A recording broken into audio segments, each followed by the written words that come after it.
सो आज की इस डिस्कनेक्शन की वीडियो में हम बात करने वाले हैं ऑर्डर ऑफ इवेंट्स के बारे में। ऑर्डर ऑफ इवेंट्स क्या होता है और ये काफ़ी इंपॉर्टेंट क्वेश्चन है, ये काफ़ी बार एग्जाम में पूछा जाता है। इसमें हमें कुछ गाइडलाइंस देखने को मिलती है जो हमें बताती है कि हम डिस्कनेक्शन रिएक्शन को किस तरीके से प्रोसीड कराते हैं। तो स्टार्ट करते हैं ऑर्डर ऑफ इवेंट्स को। In the benzene ring substituent position play a important role in disconnection, यानी कि जो बेंजीन रिंग होती है ना हमारी, उस बेंजीन रिंग से जो सबस्टिट्यूएंट जुड़े होते हैं वो एक बहुत बड़ा रोल प्ले करते हैं डिस्कनेक्शन में।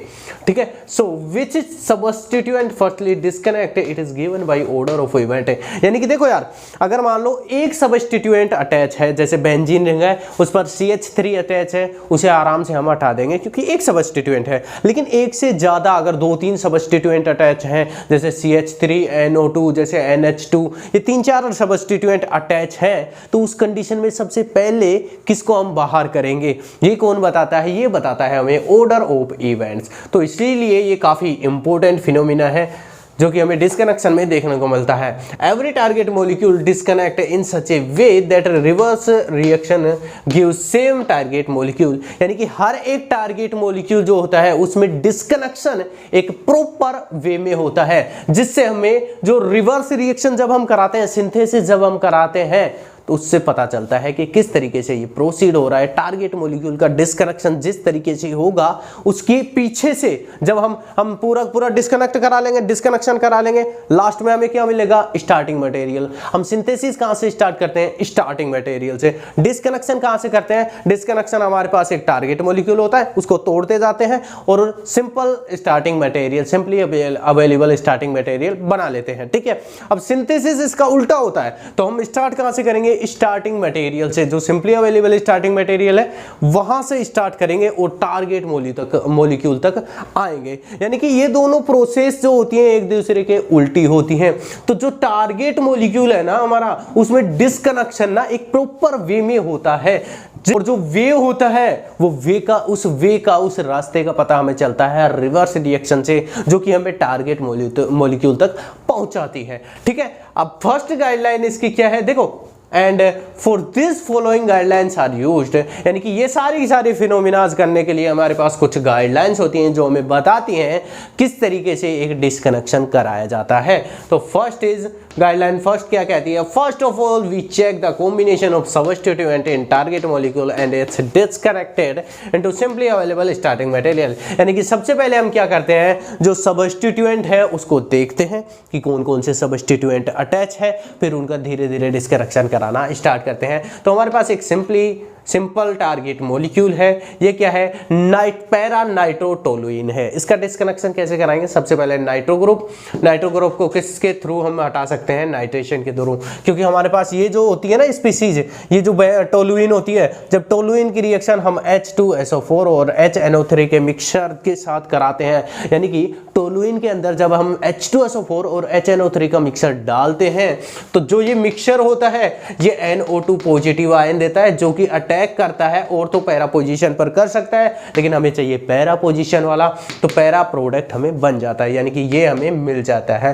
तो हमें क्या करना है? हमें सबसे पहले तो देखना है कि बेंजीन रिंग से कौन कौन से ग्रुप जुड़े हुए हैं, फिर उनका डिस्कनेक्शन कराना है। इसके आगे हमें पता चलेगा कि किस तरीके से हम कौन सा सबस्टिट्यूएंट पहले हटाएंगे।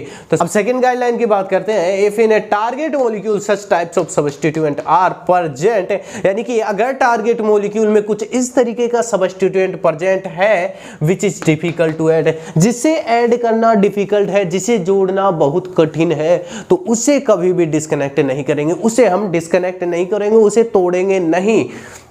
Then we never disconnect, उसे तोड़ेंगे नहीं।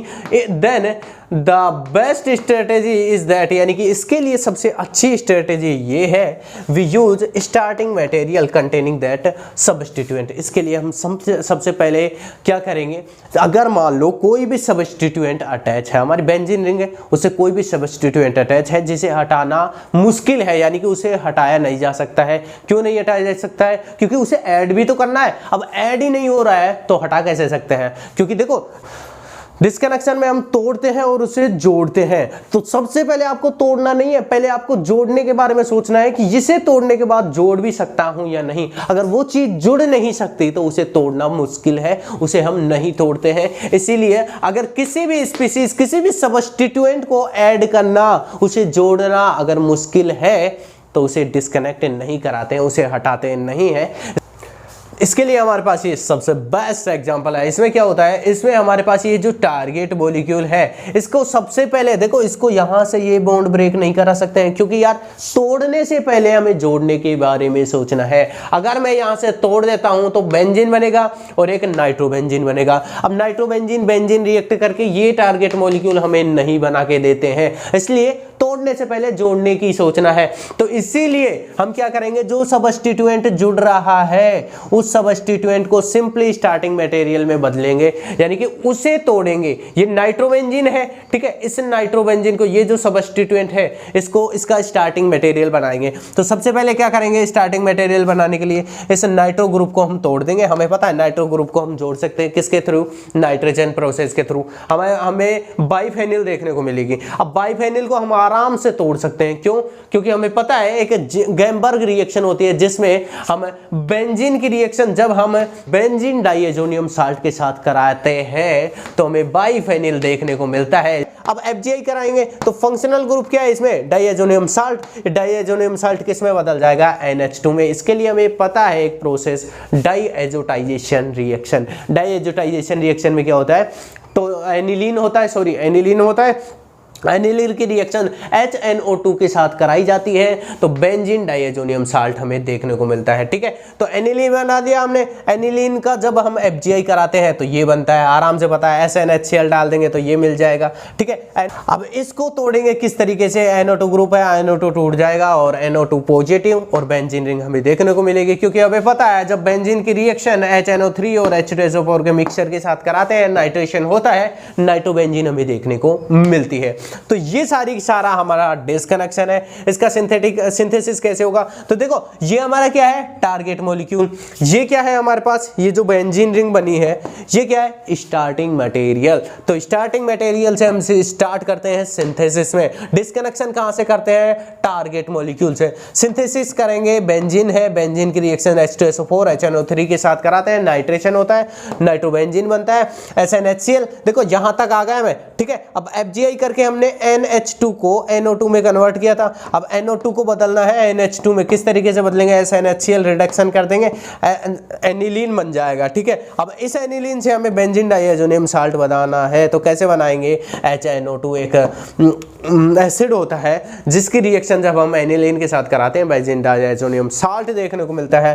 अब इस बेंजीन डाइएजोनियम साल्ट की रिएक्शन जब हम बेंजीन के साथ कराते हैं, गैम्बर्ग रिएक्शन होती है और हमें बाइफेनिल देखने को मिलता है। अब इस बाइफेनिल का नाइट्रेशन कराते हैं तो हमें टारगेट मॉलिक्यूल देखने को मिलता है। ये है हमारा टारगेट मॉलिक्यूल। तो देखो यहां से हम डायरेक्ट इसको नहीं हटा सकते, बेंजीन है, बेंजीन के ऊपर ये सब्स्टिट्यूएंट है, मान लो ये सब्स्टिट्यूएंट है, इसे हम डायरेक्ट नहीं हटा सकते। तो हम क्या करेंगे, इस सब्स्टिट्यूएंट को स्टार्टिंग मटेरियल में बदलेंगे, सिंपली अवेलेबल स्टार्टिंग मटेरियल में बदलेंगे। तो ये क्या कहता है, स्टार्टिंग मटेरियल में हम बदलते हैं दैट कंटेन सब्स्टिट्यूएंट, यानी कि सब्स्टिट्यूएंट जो है वो जो कंटेन करता है स्टार्टिंग मटेरियल उसमें हम बदल देंगे, ठीक है। तो अगली गाइडलाइन क्या है, अगली गाइडलाइन है, if in a target molecule different substituent are present then disconnect the substituent in such a way that a reverse reaction would be give the right orientation। इसमें क्या है, जो टारगेट मॉलिक्यूल है हमारा, अगर उसके साथ डिफरेंट सब्स्टिट्यूएंट अटैच है तो हम क्या करेंगे, हम सबसे पहले तोड़ने, देखो दोबारा बोल रहा हूं, तोड़ने से पहले जोड़ने की सोचेंगे। मान लो हमारे पास ये एग्जांपल है, इसमें देखो ये जो ग्रुप है ना, इन ग्रुप का आपको ये पता होना चाहिए कि ये जो ग्रुप है ये कौन सा इफेक्ट शो करते हैं, कौन सा इफेक्ट लगाते हैं। इफेक्ट का मतलब होता है कि मान लो जैसे ये है, ये हमारे पास क्या है, ये है टोलुइन, ठीक है। अब इस टोलुइन पर जब मैं NO2 का अटैक कराता हूं, यानी कि ये जोड़ता हूं, तो कहां पर जुड़ सकता है ये? एक तो ऑर्थो पोजीशन, ये ऑर्थो है, ये पैरा है, ये मेटा है, ये पैरा है। तो ये जो होता है ये बताएगा कि ये NO2 कहां पर जुड़ेगा। यानी कि जितने भी इलेक्ट्रॉन रिलीजिंग ग्रुप होते हैं वो ऑर्थो पैरा डायरेक्टिव होते हैं, यानी कि अटैक करने वाली स्पीसीज, जुड़ने वाली स्पीसीज ऑर्थो पैरा पर जुड़ती है। तो ये ग्रुप बताएगा। अगर इसकी जगह मान लो COOH आ जाता तो भाई साहब ये इलेक्ट्रॉन विड्रॉइंग ग्रुप है। अब इलेक्ट्रॉन विड्रॉइंग ग्रुप है तो ये NO2 को मेटा पोजीशन पर जोड़ेगा। नाइट्रो बेंजोइक एसिड है। अब इसका डिस्कनेक्शन करा करके मैं ये बना देता हूं, ठीक है, COOH, ठीक है, और यहां पर NO2 पॉजिटिव, ये तोड़ दिया मैंने, बना दिया। ये इसका सिंथेटिक इक्विवेलेंट बाद में बना लेंगे, ठीक है, इसका, ठीक है। तो अब ये तोड़ दिया मैंने, डिस्कनेक्ट करा दिया। अब इसका सिंथेसिस कराऊंगा। जब मैं इसका सिंथेसिस कराऊंगा तो क्या करूंगा? बेंजोइक एसिड की रिएक्शन जब मैं इसके साथ कराऊंगा HNO2 पॉजिटिव के साथ, तो भाई साहब मुझे तो ये प्रोडक्ट देखने को ही नहीं मिलता। ये क्या है? हमारा टारगेट मॉलिक्यूल। तो ये टारगेट मॉलिक्यूल तो मुझे मिलेगा ही नहीं, क्योंकि मुझे पता है बेंजोइक एसिड में COH जो ग्रुप होता है वो मेटा डायरेक्टिव होता है। तो NO2 को ये मेटा पोजीशन पर जोड़ेगा, जिससे मुझे टारगेट मॉलिक्यूल मिल ही नहीं पाएगा। इसीलिए ये जो ग्रुप है इनको ध्यान से देखना होता है डिस्कनेक्शन में, कौन सा ग्रुप क्या इफेक्ट लगाएगा। तोड़ने से पहले हमें जोड़ने की सोचनी पड़ेगी। देखो इसमें, देखो यहां पर मेरे पास ये क्या है? एल्किल ग्रुप है, और ये क्या है? ये एसीटोन ग्रुप है, यानी कि कार्बोनिल ग्रुप है। तो कार्बोनिल जो ग्रुप होते हैं वो इलेक्ट्रॉन विड्रॉइंग ग्रुप होते हैं, यानी कि इलेक्ट्रॉन खींचने वाले ग्रुप होते हैं। तो मैं अगर मान लो ये इस एल्किल ग्रुप को डिस्कनेक्ट करता हूं, एल्किल ग्रुप को निकाल देता हूं, तो जब मैं सिंथेसिस कराऊंगा, जब मैं इसके अंदर ये जो है इसके अंदर एल्किल ग्रुप जोड़ूंगा, तो वो पैरा पर न जुड़ के मेटा पर जुड़ेगा। इसलिए मुझे टारगेट मॉलिक्यूल नहीं मिल पाएगा। इसलिए सबसे पहले मैं किसे हटाऊंगा? इस ग्रुप को हटाऊंगा, ना कि इस ग्रुप को हटाऊंगा, क्योंकि ये जो ग्रुप है ये इलेक्ट्रॉन रिलीजिंग ग्रुप है, यानी कि ये ऑर्थो और पैरा डायरेक्टिव है, और ये जो ग्रुप है ये मेटा डायरेक्टिव है। तो इसीलिए यही कारण है कि इनमें से सबसे पहले कौन हटेगा? ये हटेगा। इसके हटने के बाद मुझे पता है इसको किस तरीके से जोड़ सकते हैं। फ्रीडल क्राफ्ट एसाइलेशन एक रिएक्शन होती है जिसमें एसिड हैलाइड जो होता है वो AlCl3 की प्रेजेंस में इसके साथ रिएक्ट करता है, जिससे क्या बनता है? हमें ये देखने को मिलता है, ठीक है। तो ये बन गया। अब इसको हम फ्रीडल क्राफ्ट एल्काइलेशन के थ्रू इससे ये बना सकते हैं, क्योंकि हमें पता है बेंजीन की रिएक्शन अगर इस एल्किल ग्रुप के साथ कराएंगे, एल्किल हैलाइड के साथ कराएंगे in the presence of AlCl3, तो हमें ये देखने को मिलता है। ये सारी चीजें हमें सिंथेटिक में पता चलती हैं, क्योंकि देखो सिंथेसिस में हम क्या करते हैं? डिस्कनेक्शन का उल्टा करते हैं। यहां पर हमें बेंजीन रिंग मिल गई डिस्कनेक्शन में, तो हम सिंथेसिस में क्या करेंगे? सिंथेसिस में बेंजीन रिंग की रिएक्शन जब हम एल्किल हैलाइड के साथ कराएंगे in the presence of AlCl3, तो हमें ये देखने को मिलता है। तो सबसे पहले हम इसको जोड़ेंगे, एल्किल ग्रुप को जोड़ेंगे, क्योंकि एल्किल ग्रुप जो होता है वो ऑर्थो पैरा डायरेक्टिव होता है। अगर मैं एसाइल ग्रुप को जोड़ देता हूं तो उसकी अगली स्टेप में अगर मैं एल्किल ग्रुप को जोड़ता हूं तो वो मेटा पोजीशन पर आएगा, ना कि ऑर्थो पैरा पोजीशन पर आएगा। इसीलिए तोड़ने से पहले जोड़ने की सोचनी है। और अगर 2-3 सब्स्टिट्यूएंट प्रेजेंट है बेंजीन रिंग पर, तो भाई साहब सोच समझ करके उसे हटाना है। और उनका जो इफेक्ट होता है कि ये कौन सा ऑर्थो पैरा डायरेक्टिव है या मेटा डायरेक्टिव है, इसको ध्यान से देखना है, यानी कि कौन सा क्या इफेक्ट शो करता है, उसी से हम हटाते हैं। ये थर्ड गाइडलाइन है। अब फोर्थ गाइडलाइन की बात करें तो क्या होती है वो? If in a target molecule electron withdrawing group are present then it will be disconnect firstly.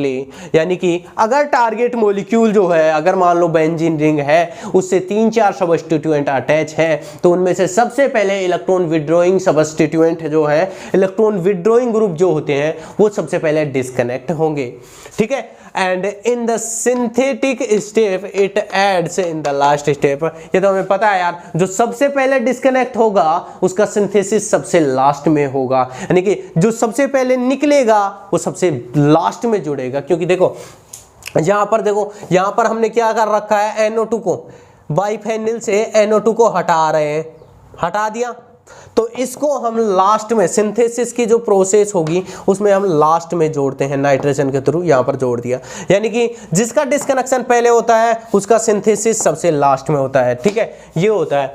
तो डिस्कनेक्शन अगर इसका देखें, ये मॉलिक्यूल को ध्यान से देखना है, इस टारगेट मॉलिक्यूल को। यहां पर हमारे पास 3-4 ग्रुप हमारे पास प्रेजेंट है। ये है CH3, ये एल्किल, ये भी एल्किल है, यानी कि ये है +R वाले, ये भी +R वाला, यानी कि ये इलेक्ट्रॉन डोनेटिंग ग्रुप है, ये इलेक्ट्रॉन विड्रॉइंग ग्रुप है। ये दोनों इलेक्ट्रॉन विड्रॉइंग, इलेक्ट्रॉन खींचने वाले ग्रुप है। तो सबसे पहले हम इन्हें बाहर करेंगे। NO2 ग्रुप है, पता है यार, नाइट्रेशन प्रोसेस के थ्रू हम दोबारा ला सकते हैं। तो नाइट्रेशन होगा तो 2 CN बॉन्ड टूटेंगे, यहां पर कार्बन नाइट्रोजन बॉन्ड टूटेगा।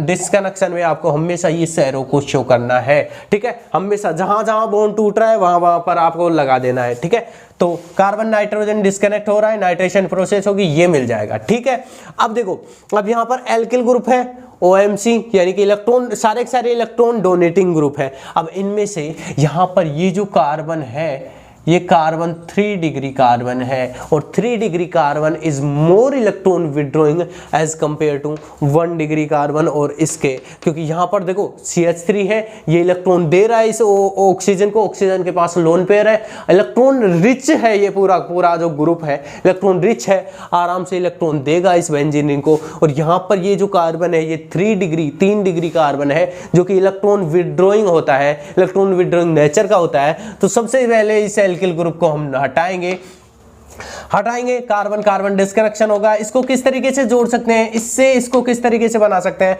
फ्रीडल-क्राफ्ट एल्काइलेशन रिएक्शन होती है, जिसमें एल्किल हैलाइड को हम रिएक्शन करा देंगे इसके साथ in the presence of AlCl3। ठीक है, ये मिल गया। अब इसमें हम कराते हैं FGI, functional group inter conversion. इसमें क्या करेंगे, हम इस OMC को चेंज कर देंगे OH में, जिससे हमें मिलेगा मेटाक्रिसोल, जो कि हमारा टारगेट मॉलिक्यूल है। ठीक है, तो इसका सिंथेसिस हम कैसे करेंगे, स्टार्टिंग मटेरियल लेंगे मेटाक्रिसोल। ठीक है, स्टार्टिंग मटेरियल लेने के बाद उसकी reaction NaOH plus CH3 iodine CH3I के साथ कराएंगे तो हमें ये मिलेगा। ठीक है, यानी कि OMC मिलेगा। यहाँ पर H जो है ये बाहर हो जाएगा, रिप्लेस हो जाएगा CH3 के थ्रू, ये हमें मिलने वाला है। अब इसके अंदर हम रिएक्शन कराएंगे एल्किल हैलाइड और AlCl3। यहाँ पर फ्रीडल-क्राफ्ट एल्काइलेशन हो रही है, लिख देते हैं फ्रीडल-क्राफ्ट एल्काइलेशन। ठीक है, फ्रीडल-क्राफ्ट एल्काइलेशन हो रही है। यहाँ पर इसकी इस पोजीशन पर आराम से ये जुड़ जाएगा, क्योंकि देखो यहाँ पर ये जो है, ये भी इलेक्ट्रॉन रिलीजिंग ग्रुप है, ये भी इलेक्ट्रॉन रिलीजिंग ग्रुप है। यहाँ पर इसकी पैरा पोजीशन ये, इसकी ऑर्थो पोजीशन ये, यानी कि ये दोनों ग्रुप ऑर्थो पैरा डायरेक्टिव है। तो यहाँ पर आराम से ये एल्किल ग्रुप जुड़ जाएगा। आगे रिएक्शन कराएंगे, नाइट्रेशन रिएक्शन, NO2 ग्रुप जुड़ेंगे, यहाँ पर जुड़ जाएगा, यहाँ पर जुड़ जाएगा, क्योंकि देखो यहाँ पर ये जो ग्रुप है, ये ग्रुप और ये ग्रुप ये ही डायरेक्ट कर रहे हैं इस पूरी बेंजीन रिंग को। तो यहाँ पर इसकी ऑर्थो पोजीशन ये और इसकी ऑर्थो पोजीशन ये, तो यहाँ पर इन दोनों की ऑर्थो पोजीशन पर NO2 ग्रुप जुड़ जाएगा, टारगेट मॉलिक्यूल हमें मिल जाएगा। ठीक है, अगली जो गाइडलाइन है वो क्या है, if in a target molecule 2 ortho para group are present, अगर किसी भी टारगेट मॉलिक्यूल में 2 ऑर्थोपैरा ग्रुप प्रेजेंट है, और वो भी देखो यहां पर ना आएगा are present at meta position. ठीक है, आपको मेटा पोजीशन लिखना है, और present at meta position with respect to each other, यानी कि अगर मेटा पोजीशन पर 2 तो पैरा डायरेक्टिव ग्रुप प्रेजेंट है, एक दूसरे की मेटा पोजीशन पर प्रेजेंट है, तो क्या होगा, then it can be disconnected by addition of dummy amino group. यानी कि इनका डिस्कनेक्शन इतना इजी नहीं होगा, इनका डिस्कनेक्शन कराने के लिए हमें डमी एमिनो ग्रुप का यूज करना पड़ेगा। And finally amino group can be disconnected by diazotization and reduction, यानी कि जो हम डमी ग्रुप एमिनो ग्रुप जोड़ेंगे ना, उसको हम बाहर आराम से कर देंगे डिस्कनेक्शन, उसका डिस्कनेक्शन आराम से कर देंगे डाइएजोटाइजेशन और रिडक्शन के थ्रू। देखो यहां पर हमारे पास ये दो ग्रुप हैं जो कि एक दूसरे की मेटा पोजीशन पर प्रेजेंट है। अब इन दोनों को हमें डिस्कनेक्ट कराना है, तो देखो यार मेटा पोजीशन पर है तो किस तरीके से डिस्कनेक्ट कराएंगे, क्योंकि ये दोनों के दोनों जो ग्रुप है ये ऑर्थोपैरा डायरेक्टिव है और प्रेजेंट कहां पर है, एक दूसरे की मेटा पोजीशन पर। अब डिस्कनेक्ट किस तरीके से कराएंगे, अब डिस्कनेक्शन कराने के लिए मेरे भाई यहां पर हमें एक डमी ग्रुप की जरूरत होगी। सबसे पहले हम FGI कराएंगे, इस NH2 को कन्वर्ट कर देंगे NO2 में। अब डमी ग्रुप का यूज करेंगे, हम क्या करेंगे, एमिनो ग्रुप को जो है ना यहां पर जोड़ देंगे। अब यहां पर जोड़ने से क्या होगा, इस एमिनो ग्रुप की ऑर्थो पोजीशन पर NO2 आ जाएगा और पैरा पोजीशन पर क्या आ जाएगा, OH ग्रुप। तो ऑर्थो पोजीशन पर NO2 ग्रुप आते ही इस NO2 को बाहर कर देंगे, क्योंकि NO2 को फिर हम जोड़ लेंगे किसके थ्रू, नाइट्रेशन प्रोसेस के थ्रू। तो डमी ग्रुप क्या करेगा, देखो डमी ग्रुप अगर नहीं आता तो इस NO2 को हम हटा नहीं पाते, क्योंकि देखो यहां पर ये जो है ये ही डायरेक्ट कर रहा है पूरी रिंग को। तो OH ग्रुप जो है, इस OH ग्रुप की इस पोजीशन, ये जो OH ग्रुप है ये तो ऑर्थो पैरा डायरेक्टिव है और इसकी मेटा पोजीशन पर NO2 ग्रुप है। अगर इसे हटा भी देते हैं तो जोड़ना भी पड़ेगा। अब जोड़ेंगे तो ये NO2 इसकी ऑर्थो पर आ सकता है या फिर पैरा पर आ सकता है, हमें चाहिए कहां पर, मेटा पर। ऐसी कंडीशंस में हम क्या करेंगे, डमी ग्रुप का यूज करेंगे, जिस कंडीशन में हमारा जो ग्रुप है वो तो ऑर्थो पैरा डायरेक्टिव हो और हटने वाला जो ग्रुप है जिसका डिस्कनेक्शन कराना चाहते हैं वो मेटा पर प्रेजेंट हो, तो उस कंडीशन में हम डमी ग्रुप का यूज करते हैं। डिस्कनेक्शन कराने के बाद नाइट्रेशन प्रोसेस के थ्रू दोबारा ला सकते हैं, डिस्कनेक्ट करा दिया, हमें ये मिल गया। अब क्या करेंगे, NH2 को हम चेंज करेंगे NO2 में, पता है हमें SnHCl ला करके हम इस NO2 को NH2 में चेंज कर सकते हैं। ठीक है, ये मिल गया। अब इस NO2 को भी हटा देंगे हम और हमें स्टार्टिंग मटेरियल मिल जाएगा। NO2 को हम आराम से हटा सकते हैं नाइट्रेशन प्रोसेस के थ्रू।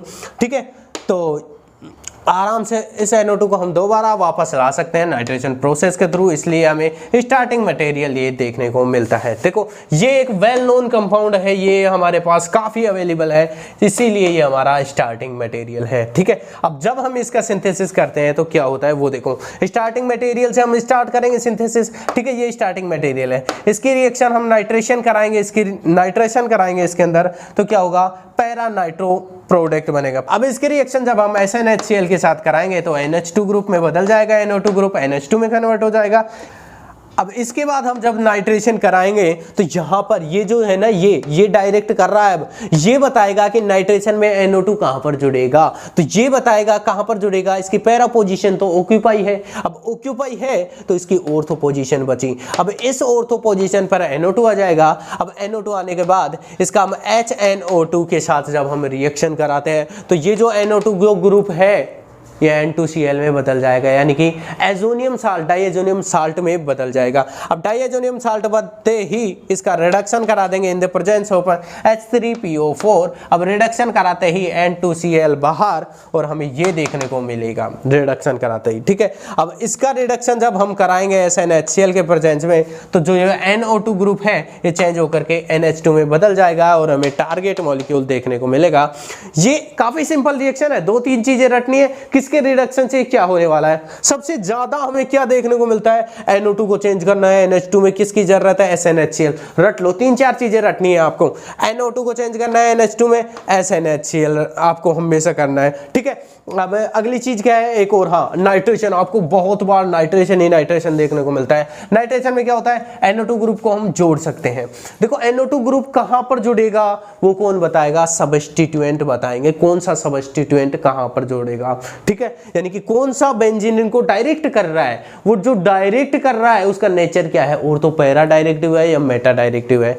तो तोड़ने से पहले जोड़ने के बारे में सोचना है। तो आई होप आपको ये गाइडलाइन समझ में आई होंगी, और अगर ये एग्जाम में आता है तो आपको कुछ इतना लिखना है और ये काफी सफिशिएंट है। तो आज के लिए इतना ही, धन्यवाद, जय हिंद।